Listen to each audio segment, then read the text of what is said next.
What's up, everybody? Thank you for coming back to another episode on my channel. So we are on Assetto Coaster today, and we are reviewing a map called Project Touge. You guys probably saw it in previous videos before, but let's hop into it. So first thing, I want to show you guys an aerial view of this map. It is massive. If you guys like drifting, I highly recommend this map. I love this map. I hop on this map all the time when I'm just trying to chill and unwind. This is the map I drive. I I highly recommend this one. There will be a link in the description for it. But yeah, this map has a little bit of everything. I am going to show you some of my favorite areas to drift. I'm not going to be able to show you the whole map because you can drive for an hour or two on this map and probably still not see everything. So, yeah, that's how big this map is. So this is just a normal start on this map. Nothing too out of the ordinary about it. There is a giant roundabout that you can go on that I actually like drifting around. I'll just sit there for like 5-10 minutes, just drift around it.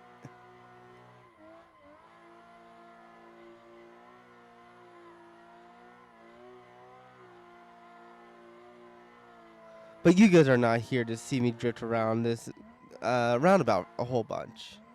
So we're just going to take this exit right here, and it heads towards the mountains.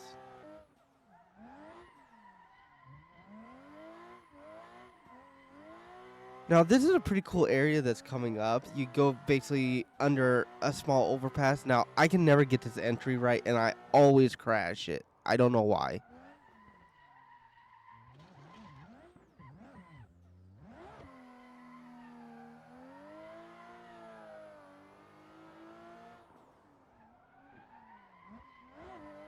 Don't mind me, just in the completely wrong gear for that drift. So, on a lot of the hairpins on this map, you want to be in second gear. That's just where the car likes it, is usually second gear.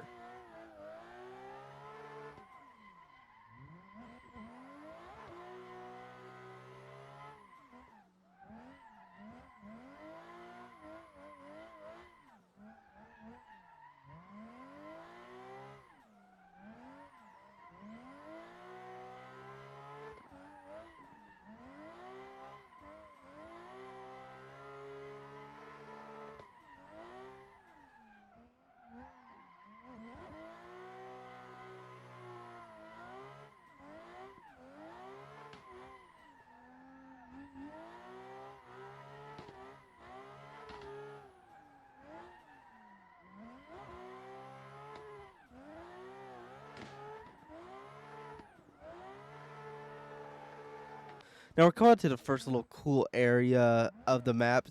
So there is this overhang here that you can hop on. Now I've just been following that same exit, just following the road around, and you get to drift the same exact road, just following that exit.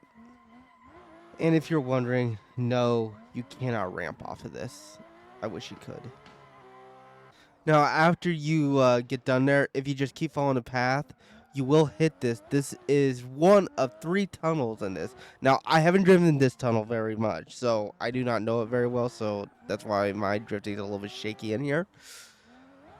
But, these tunnels are actually really fun to drive. The one I usually drive is near the garden start. That's my favorite tunnel.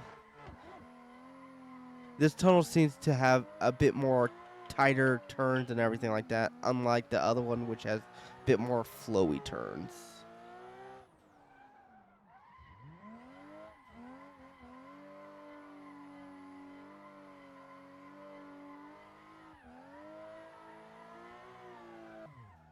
Once you're out of there, if you want to follow what I'm doing directly, take a left and go towards the bridge. Now, as you can see, as we're about to cross the bridge, if you look down to the left, you will see a bunch of hairpins. This is one of the best place to practice your hairpins. There's a faster way to get here, and I will show you guys that here in a little bit, because this is just me just driving around. This is the best place to practice your hairpins. This is where I come to practice my hairpins. Now, I'm not the greatest at them, but, practice makes perfect.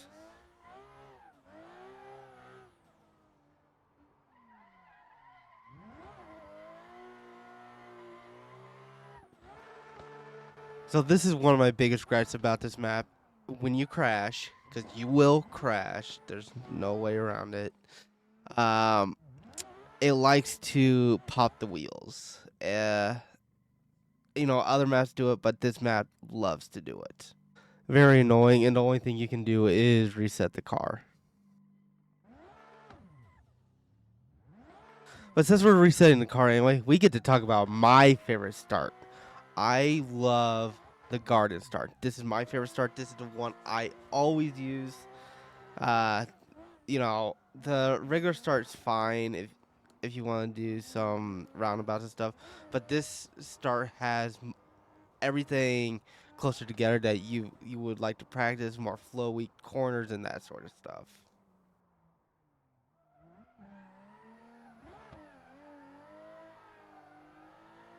Oh, I also did find out where I can pull up a little picture of the map so you guys can follow along a little bit better. I didn't have it in the first part because I didn't know where to find it, to be honest.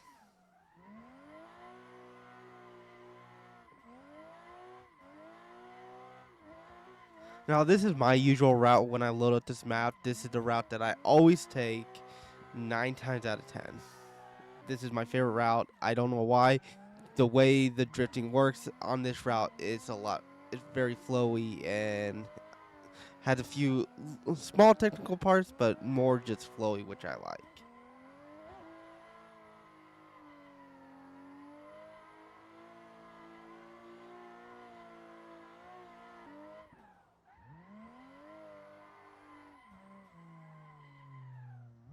Also, if you just keep following this road, you will come to my favorite tunnel as well, the one that I drift the most.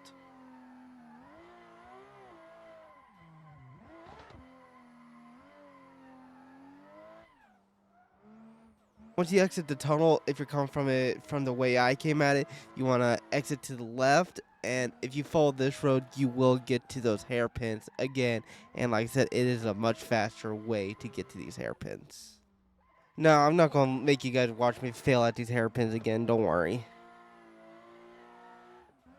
Now we're back up top of the bridge after you get down to hairpins. And I'm zooming out so you guys can see there's actually a giant skid pad in the distance.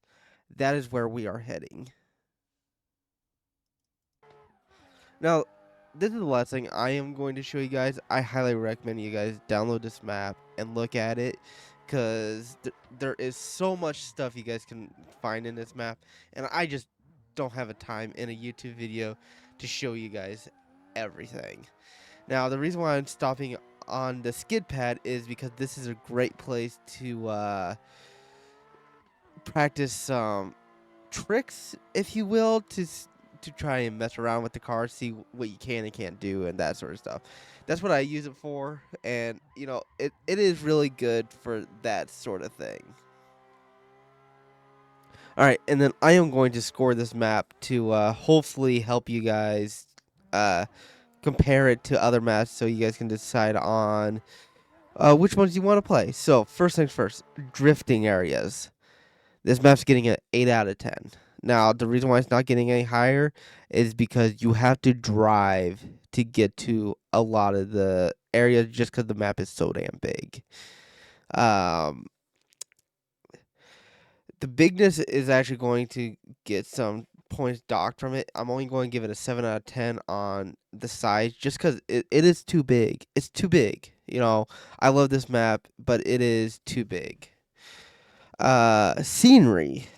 Now, scenery is a something I enjoy. There's a lot of cool places in this map that you can explore, but there's a lot of places that look like they're unfinished.